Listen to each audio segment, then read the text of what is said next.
Welcome back to SportsLine. We're continuing our conversation with Justin Bradford from Penalty Box Radio, author of the book, Nashville Predators, The Making of Smashville, available anywhere books are sold. It's a great book.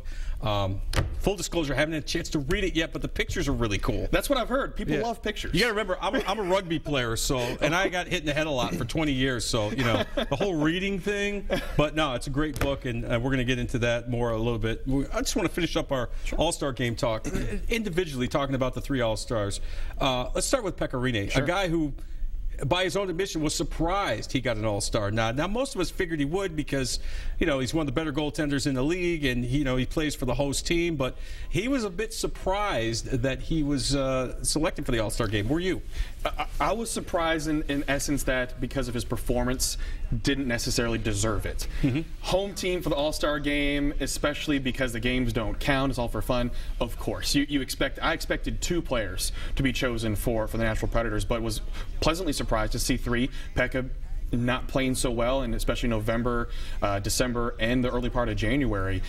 I can see where he would be surprised because he's always the first to admit when his play is poor. Yeah. And he knows that he can do a lot to fix that. And he's a guy that kind of wears his heart on his sleeve. I mean, he doesn't do a lot of fake jock speak. No. You know where you stand with Pekka Rinne when you talk to him. That's one of the many things I really respect about him. It really is, and because you can ask him a question, he's going to answer it. He will not beat around the bush when it comes to asking about his performance. That's a good thing too, because he takes responsibility, but it's also bad because he takes responsibility for an entire team. It's a team sport. The team needs to score goals in front of him to give him something to work with, and when they don't do that, it's putting all the pressure on him, so he takes full responsibility, which, he gets some of it. Every player does, but he should never have full responsibility for the game. Absolutely. All right, Shea Weber, the captain, you figured he would get an All-Star nod.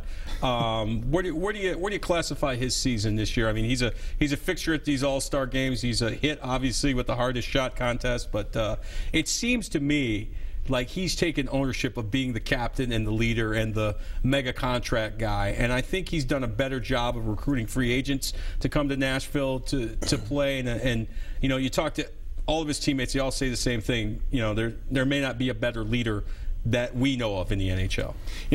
Weber, especially this season, has done a very, very good job with the media answering tough questions, especially when the team is slumped. Yeah.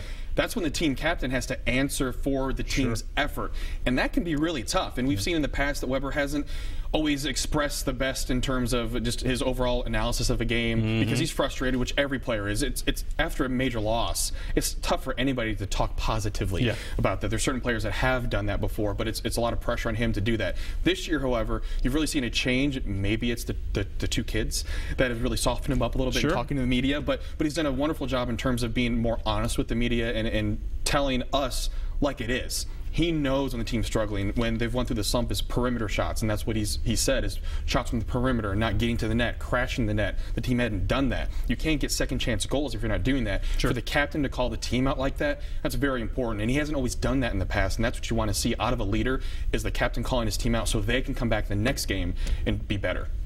Roman Josi, you got to be happy for this young man. I mean, this is a guy who had big shoes to fill when Ryan Suter left via free agency, went to Minnesota, and this was a young man that they asked a lot of him a few years ago, and he's delivered. Now he's going to the All-Star game. You got to be happy for him. I think out of all 3, he deserves it the most, and he's not underrated anymore as he's on more teams' radars. But Roman Josi is a top 3 defenseman in this league. And people don't always see that, but the way he's able to move with the puck, get that outlet pass, plus score, that's what you want out of a defenseman. That's where he's playing so many high minutes, especially with Seth Jones now being gone. You see Weber and Josi probably inching up a little bit more because you don't trust that bottom pairing, but Josi takes so much possession time with that puck, and what you see him do to where he'll skate the puck in, go deep in the zone, go into Gretzky's office in the back, and do whatever he wants, and he just seems like he owns teams sometimes. You don't always want to see that because you want him doing his job as a defender, but when he puts the team on his shoulders, he can carry it, and you see so much of that in him that I think he's going to win the Norris Trophy before Shea Weber does. He provides so much more. Weber was messed over a couple times in Norris, but I do think Roman's coming up now in his time. I wanted to ask you about that, and that's been a hot topic every summer, Shea Weber not getting the nod for the Norris Trophy. Is that the result of the team not being very good for so long? It's been a couple combinations of things. Because the reason why I asked, Justin, is because you look at the Carolina Panthers. They were 15-1 in the regular season. They had 10 Pro Bowlers.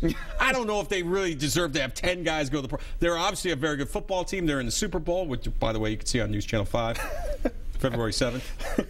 But, they had 10 guys get selected to go to the Pro Bowl. I mean, that's a lot of guys, and that obviously is a result of winning. Right.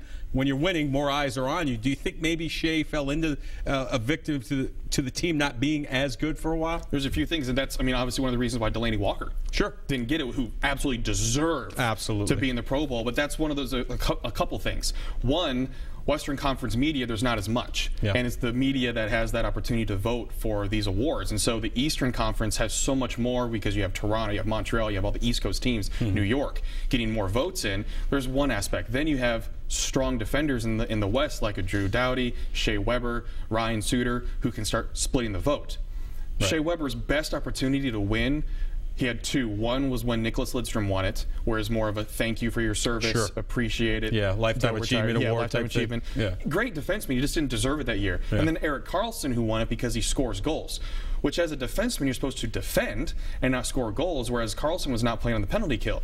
You would think as a defenseman you should be on the penalty kill playing special teams, but Karlsson wouldn't. I think that's when that opportunity for him, because of team performance, really lost it. And that's what was so frustrating to see, just as someone in Nashville, where Nashville didn't get as many votes in the media for that Weber really deserved it that year. Now Roman Josi's turn is coming because people are seeing what he can do. So I do think that Weber's time might have already passed. Interesting.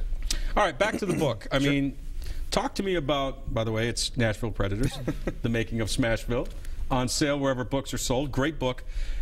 What gave you the inspiration to buy it, or to write it? And obviously, this is not easy.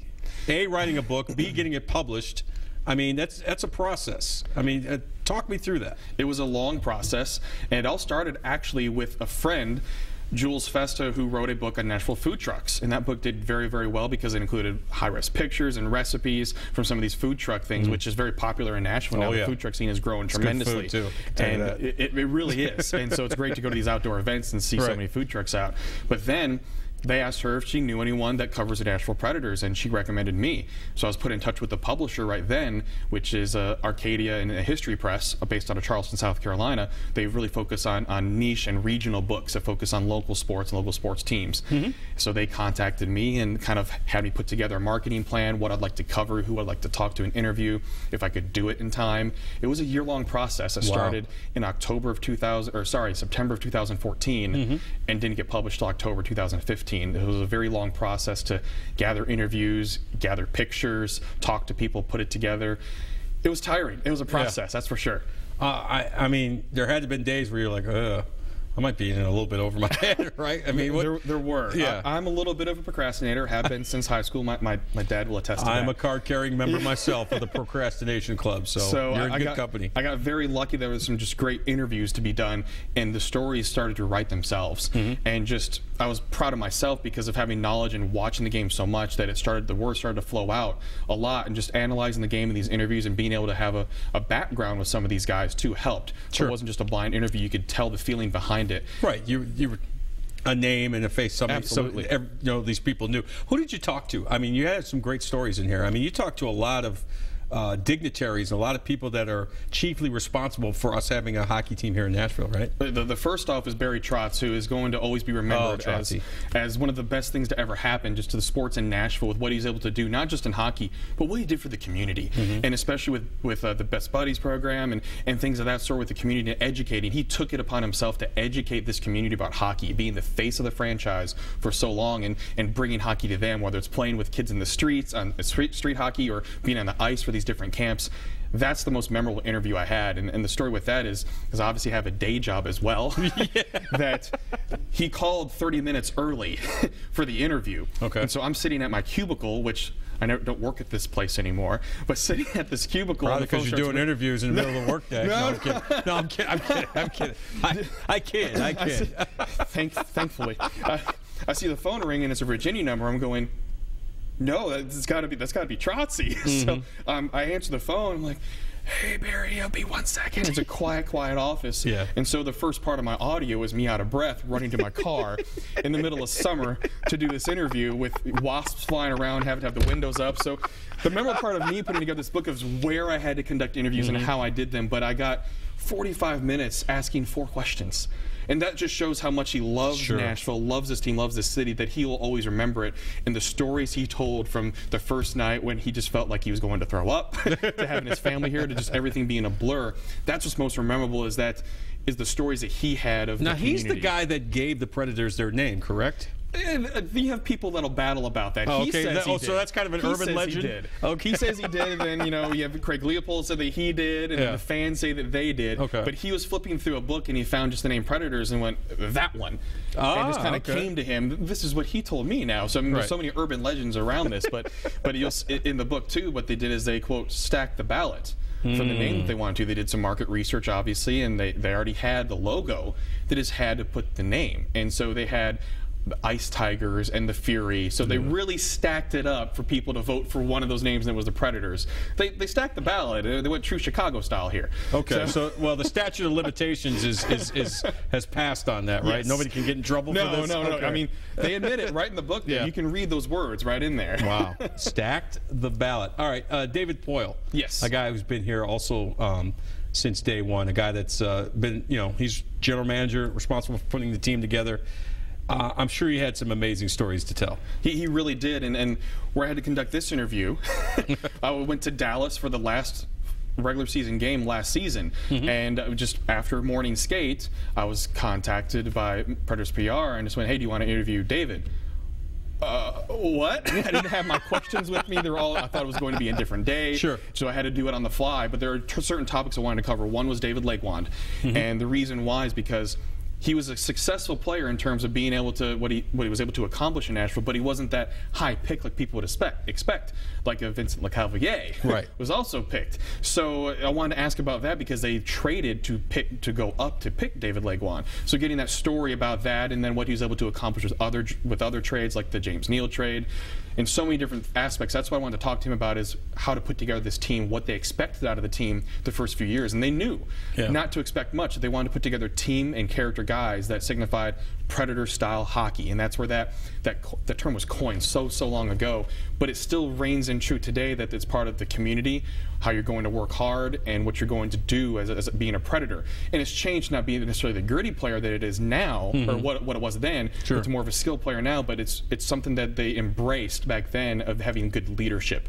That's what they did in the expansion draft, is get players that could be good leaders on the team and help the team grow. For then they could bring in the high-skilled players. Yeah, it's always an advantage when you can have an expansion draft as opposed to just plucking players out of junior leagues. I know the Cleveland Browns, it didn't help them that much, but you know, at least well, actually, it didn't happen for them. It was the Carolina Panthers and the Jaguars. When they came into the league, they had the expansion draft, and and so now, like you said, a guy like David Poile is able to find the type of players that he wants.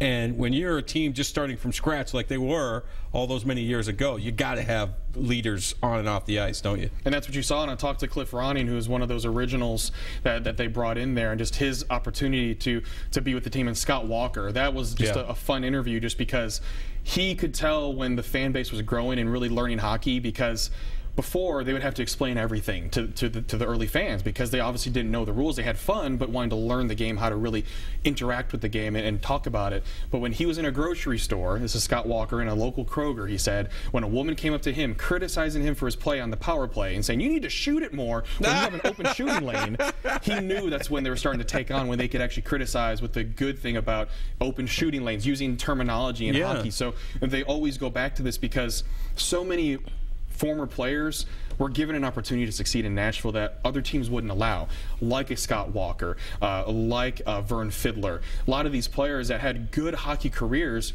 wouldn't be anywhere without the Predators organization, with Barry Trotz and David Poile giving them the opportunity to succeed when other teams let him go. Like Joel Ward, for instance.